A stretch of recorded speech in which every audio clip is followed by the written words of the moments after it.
Exercise 7, Oxford. Good afternoon, everyone. Today, I'd like to tell you a little bit about the history of Oxford. Oxford has been a town for many centuries. The first written records of its existence date from before 912. Oxford University began to establish itself in the middle of the 12th century, and by 1300 there were already 1,500 students. At this time, Oxford was a wealthy town, but by the middle of the 14th century it was poorer because of a decline in trade and because of the terrible plague, which killed many people in England. Relations between the students and the townspeople were very unfriendly, and there was often fighting in the streets. On the 10th of February, 1355, a battle began which lasted 2 days. 62 students were killed. The townspeople were punished for this. One of the punishments was that the university was given control of the town for nearly 600 years. Nowadays, there are about 12,000 students in Oxford, and the university and the town live happily side by side. The Oxford English Dictionary is well known to students of English everywhere. It contains approximately 5 million entries, and there are 13 volumes, including a supplement. Some of the words are special Oxford words. For example, bulldog in Oxford is the name given to university policemen who wear bowler hats and sometimes patrol the streets at night. They are very fast runners. Punt is a word often used in both Oxford and Cambridge. It refers to a flat-bottomed boat with sloping ends, which is moved by pushing a long pole in the water. Exercise 8. Controlling concentration. Good morning, Susan. Come in.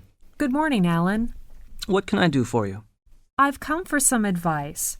I'm a first-year student. I want to know how to control my concentration to study. That's a good question. I think you can improve your concentration by identifying and eliminating internal and external distractions. What's an internal distraction? Internal distractions are physical feelings that you can take control of since they originate within you. External distractions may be beyond your control, but you can learn to control your reactions to them. But how? To minimize internal and external distractions, you can take care of your physical needs before beginning a task. Maintain a positive attitude towards studying. And you can work to solve problems that you know cause you worry and stress. Yes, go on. You can improve your concentration by having a good place to study. The ideal home or dorm study environment is as distraction-free as you can make it. That's true. I can make it into a nice study place. You can choose a quiet location with adequate lighting. Select comfortable furniture suited to your needs. Keep your books and supplies readily available so you don't have to interrupt your studying to find them. Prominently display motivational aids, such as a calendar, weekly and semester or quarter plans, or assignments on which you have made good grades. I understand. I should find a nice and comfortable study place before I start to study. You are right. And how you study can also affect your concentration. Use your time efficiently. Break large tasks into smaller ones. Study similar subjects at different times. Take frequent breaks. Reward yourself for work accomplished. By the way, do you share your textbooks with other students? No, I have my own textbooks. That's good. Otherwise, you will be influenced by what another student thought if the book is underlined or highlighted by others. Thank you very much. I'll try the methods you have mentioned. Good luck. Okay, bye. Exercise 9, Computing Service. Excuse me, could you tell me where the university computer lab is? Are you a new student? Yes, I'm a first-year student. I want to use a computer to type my assignment. I see. Our university provides the most up-to-date computing environment of any college or university in Britain. There are 2 labs dedicated to student access. No classes are scheduled in them, so you can drop in any time when they are open. Do you know where these 2 labs are? Yes. One is in room 114 in building 315, and the other one is in room 110 in building 335. There are 27 computers in each one. Only 27 are in each one. Are there any other labs I can use if these 2 labs are full? Yes, we own 6 general-purpose labs, which often have classes booked in them, but they are available for drop-in use when classes are not in session. Check the lab before you go in. This schedule is updated every week. I saw the brochure in the Students' Union. It said that there are at least 19 labs on campus. Yes, there are 11 other large labs on campus, but they have dedicated uses of various kinds and are not usually available for general use. Do you know if there are any rules in the labs? Yes, we do have some rules. What are they? Let me think about them. Yes, the first, labs and computer equipment are provided only for registered students to do work associated with their courses. I see. So we have to use our ID card when we get into the lab. That's right. You should put your student ID card in the holder on top of the monitor and show proper identification if requested to do so. Second, computers are a limited resource shared among many students, so please respect the needs of others. When all computers are in constant use, please limit your session on the computer to an hour at a time. Can we reserve computers? I'm sorry, you may not reserve computers. When you leave the lab for a coffee break, you must save your work and make the computer available for another student to use. I see. Can I bring some drinks there? Absolutely no food or drink in the labs. Are there any printers there? Yes, of course. But remember, when you print, please limit printing to 1 copy of a document. And please do not start printing less than 10 minutes before the lab closes. Thank you very much. This helps me a lot. Exercise 10, English letter writing. Hi, Lucy. Shall we go to swim after school? I'd like to, but I have to reply to my English teacher's letter. She has gone to America. You mean Susan? Yes. Why did she go back home? There are still some weeks left before the vacation. Her father died of cancer a week ago, and so she had to go back for her father's funeral. I see. I'm sorry to hear that. Lucy, do you have any time now? Yes, Tom. What can I do for you? I want to write a letter to my friend Bob.